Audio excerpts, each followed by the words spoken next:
Our daughter Madison was a very happy, fun-loving child. She was a very good dancer. If there's music on, she's the first one on the dance floor. She joined the flag football team, and she liked it so much that she joined the next season full tackle. And you would hear as they walked by, "That was a girl!" She was really bubbly. Like, I think that was the first thing I noticed. She had this confidence that she wasn't afraid to be who she was. She was creative. She marched to the beat of her own drum. And she did a wedding picture of me marrying Shakespeare and wrote on the back, "Congrats, I hope this made you smile." She had this sense of humor that a lot of people don't have. She was very sarcastic and witty and just knew immediately how to make somebody smile if they were having a bad day.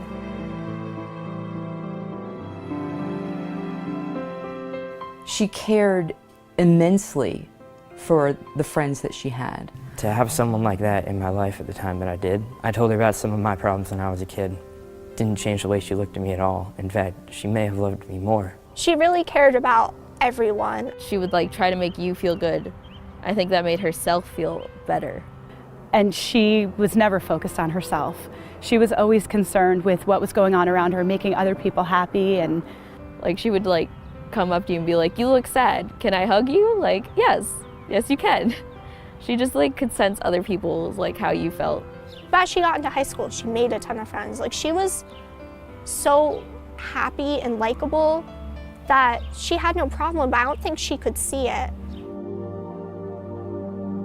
She would always, to everyone else, be super happy, and I would see her talking to people, be bouncy. She was always but on the inside she was lock everything inside, and you wouldn't know that just speaking to her. it took a lot for people to get to know her. She didn't let down her walls. She didn't really show you that anything, happy, sad, anything like that.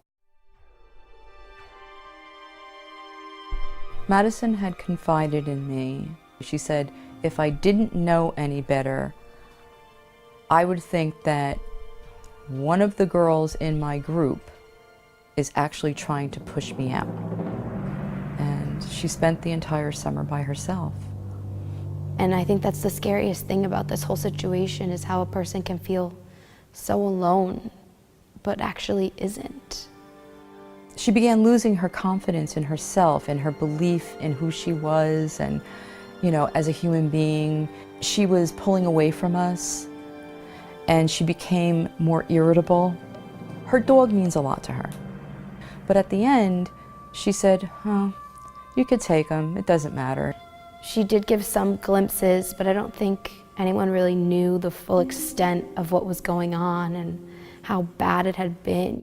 I didn't realize, because she didn't share every thought with me, that the depression was really getting bad.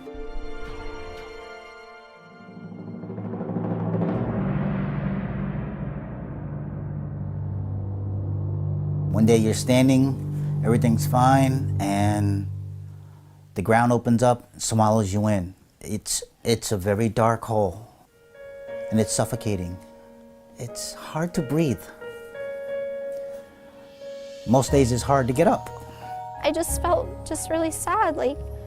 I don't know if she was ever gonna tell me what she was thinking or planning. It feels like such a gap inside of you, because you can't talk to them anymore, and it's really hard because you just want to and you can't create new memories.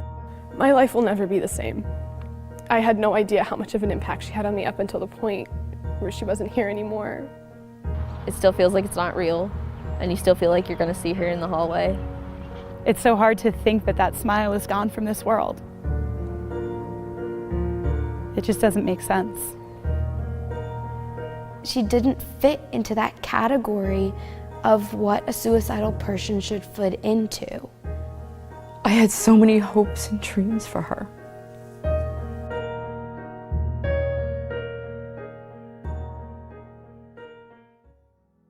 Continuing on, only because I want to make sure she has a voice.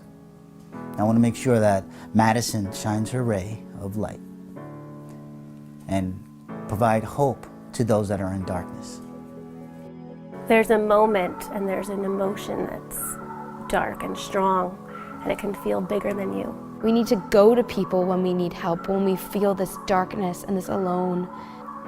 If your child falls down and they break their leg, you bring them to the doctor. Sadness turning into depression, bring them to the doctor. I would never want anybody else to go through this. I don't get a chance to have that last dance.